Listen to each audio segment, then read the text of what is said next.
수강생 여러분 안녕하세요. 지난 시간에는 북한 인구 구조의 특징인 소득 인구 퍼즐과 관련하여 사망률 하락 요인에 대해 살펴보았습니다. 이번 시간에도 역시 북한 인구 구조의 특징인 소득 인구 퍼즐의 원인에 대해 살펴보되 출산율 하락 요인에 대해 초점을 맞춰 논의하겠습니다. 북한의 소득 인구 퍼즐을 풀기 위해서는 사망률 하락 요인과 함께 출산율 하락 요인도 살펴볼 필요가 있습니다. 북한의 출산율은 왜 다른 개도국보다 더 일찍, 더 빠르게 하락했을까요?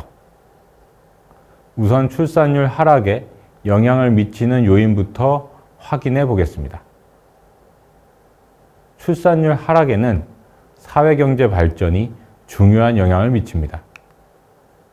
교육, 건강, 소득 수준이 향상되고 여성의 지위가 향상되면 또 도시화와 현대적 문화 및 가치관이 확산되면 사회적 규범과 가치관이 변하게 됩니다. 그리고 그 결과 만혼과 비혼, 즉 늦게 결혼하거나 결혼하지 않는 사람의 비율이 늘어나고 소자녀나 핵가족을 선호하는 경향이 나타나 각 가정에서 생각하는 이상적인 자녀의 수가 줄어들게 됩니다. 이에 따라 피임과 낙태를 실행하려는 개인의 동기가 강해지고 이에 대한 사회적 태도도 관대해집니다. 출산율 하락에는 인구 정책도 큰 영향을 미칩니다. 많은 나라에서 출산율을 낮추기 위한 정책을 펼쳤고 출산율 하락에 상당 부분 기여했습니다. 가족계획 프로그램이 대표적으로 성공한 출산율 하락 정책이라고 할 수 있습니다. 이는 자녀 수가 적은 것을 선호하는 쪽으로 사회적 규범을 바꾸는 것에 도움이 되었습니다. 또한 현대적 피임법의 보급은 원치 않는 임신을 막는 데 도움이 되었습니다. 인구정책이라고 하긴 어렵지만 낙태를 허용하거나 묵인한 국가들도 있는데 이러한 국가에서도 출산율 하락 경향이 나타났습니다. 그럼 이제 북한에서 출산율이 더 일찍, 더 빠르게 하락한 요인에 대해 살펴보겠습니다. 먼저 인구 정책적 요인부터 보겠습니다. 북한 당국은 1960년대까지는 출산을 장려하는 정책을 폈으나 1970에서 80년대에는 출산 억제 정책을 실시했습니다. 당시 소자녀 가족을 권장하고 피임법을 보급했으며 만혼을 권장하고 낙태를 허용하는 등 다양한 형태의 출산 억제 정책이 시행되었는데 이 가운데 피임법 보급과 낙태 허용이 가장 중요했던 것으로 보이므로 이것에 초점을 맞추어 살펴보도록 하겠습니다. 1970년대 이후 많은 개발도상국에서 가족계획 정책이 실시되었습니다. 가족계획 정책에서 가장 중요한 정책 수단은 현대적 피임법의 보급이었습니다. 북한에서도 1970년대 출산 억제 경향이 나타나면서 현대적 피임법이 보급되기 시작한 것으로 보입니다.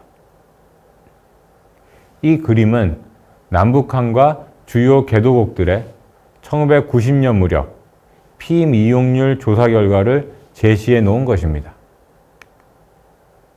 북한은 61.9%로 남한, 중국과 함께 다른 개도국들보다 높은 편에 속한 것으로 나타나고 있습니다. 자료가 없어 정확한 추정은 어려우나 1970, 80년대에도 북한의 피임 이용률은 개도국 중 높은 편에 속했을 가능성이 크다고 판단됩니다. 앞서 말씀드렸듯이 낙태는 출산 억제 정책이라고 보기는 어렵습니다. 하지만 낙태 허용 여부가 출산율에 영향을 주기 때문에 함께 살펴보겠습니다. 기존 연구에 따르면 북한은 출산 억제 차원에서 1983년부터 낙태 수술을 허용하다가 1990년대 출산 장려로 정책이 바뀌면서 1993년 다시 금지한 것으로 알려져 있습니다.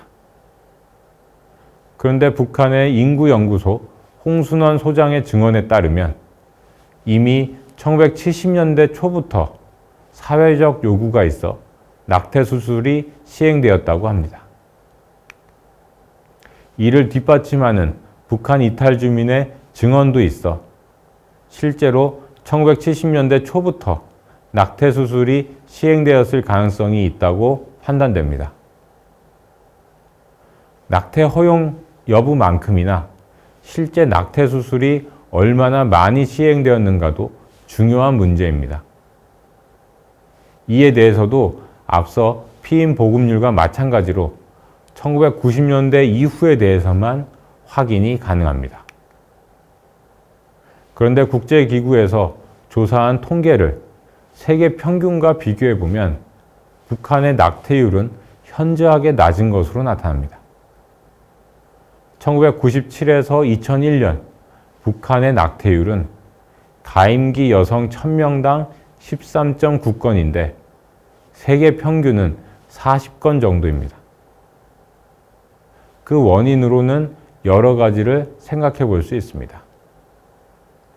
앞서 말씀드렸듯이 1990년대 출산 장려로 정책이 바뀌면서 낙태가 금지된 것이 원인일 수도 있고 피임법이 상대적으로 널리 보급된 결과일 수도 있습니다.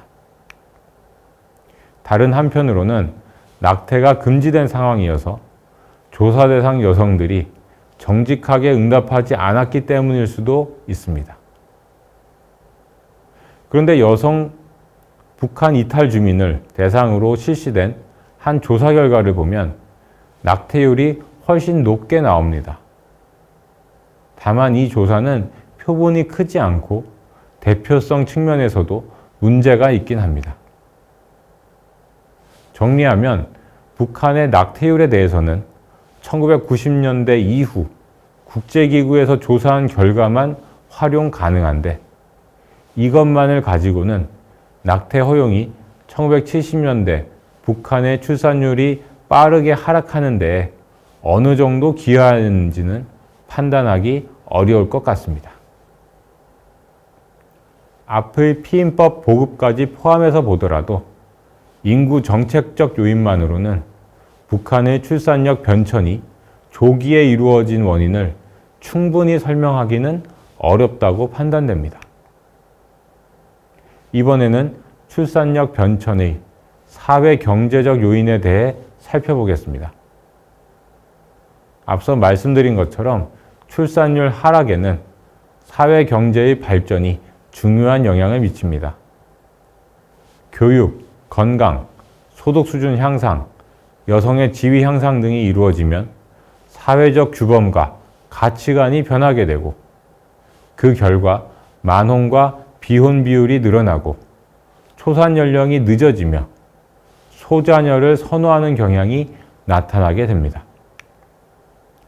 북한 상황을 보면 일찍부터 만혼 문화가 정착되고 그로 인해 초산 연령이 늦어지는 경향이 나타난 것으로 보입니다. 표는 북한의 2008년 인구 센서스 자료를 이용하여 당시 연령대별 초혼 연령을 제시한 것입니다. 표를 보시면 2008년 당시 북한의 1920년대생인 80대 여성은 대부분 10대에 결혼을 했는데 갈수록 초혼 연령이 높아져 주로 1950년대생인 50대 여성은 절반 이상이 25세 이후 결혼한 것으로 나타나고 있습니다. 따라서 북한에서 결혼 연령이 늦춰지는 추세는 1950년대부터 나타나 1970년대 이후가 되면 만혼 문화가 정착했다고 볼 수 있습니다. 그리고 이 시기가 되면 통계를 확인할 수는 없지만 북한 여성의 초산 연령도 꽤 높아졌을 것으로 추론해 볼 수 있습니다. 북한에서 이처럼 만혼 문화가 일찍부터 나타난 이유는 무엇일까요? 우선 북한의 병역 제도를 들 수 있습니다. 잘 알려진 것처럼 북한 남성들은 예전부터 오랜 기간 군복무를 해왔습니다. 북한은 1950년대 후반부터 의무징병제를 실시했습니다.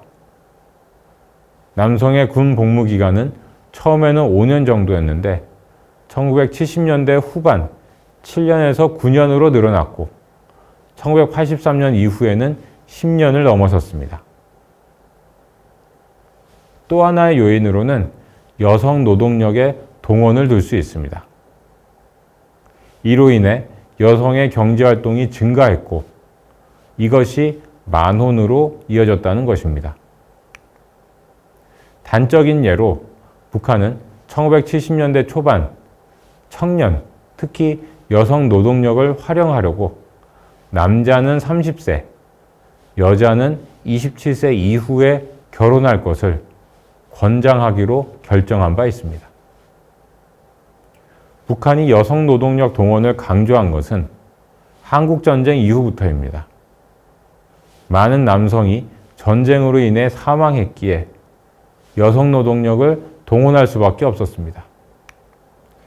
게다가 북한은 경제 성장을 위해 인적, 물적 자원을 최대한 동원하는 정책을 구사했고 여성도 동원 대상에서 예외일 수 없었습니다.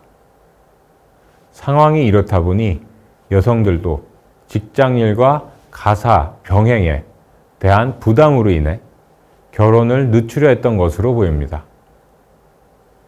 출산력 변천의 사회경제적 요인으로 이번에는 소자녀 선호 경향에 대해 보겠습니다. 그림은 2014년 국제기구에서 북한 기혼 여성의 이상적 자녀 수를 조사한 결과인데 가임기 여성의 모든 연령대에서 이상적 자녀 수가 2명 미만임을 보여줍니다.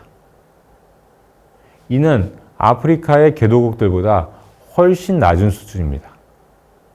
그림은 2000년대 초반 이루어진 조사 결과를 나타낸 것인데 아프리카 개도국 여성들은 보통 5에서 7명 정도를 이상적 자녀 수로 생각하고 있는 것 같습니다.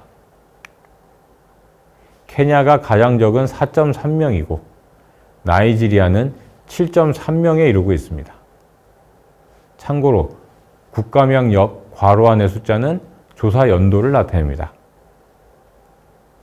그런데 이는 최근 상황을 보여주는 자료입니다. 따라서 이 자료만 가지고는 북한의 출산력 변천이 이루어지던 시기인 1970년 무렵 북한 여성들의 이상적 자녀 수를 추정하기는 어렵습니다.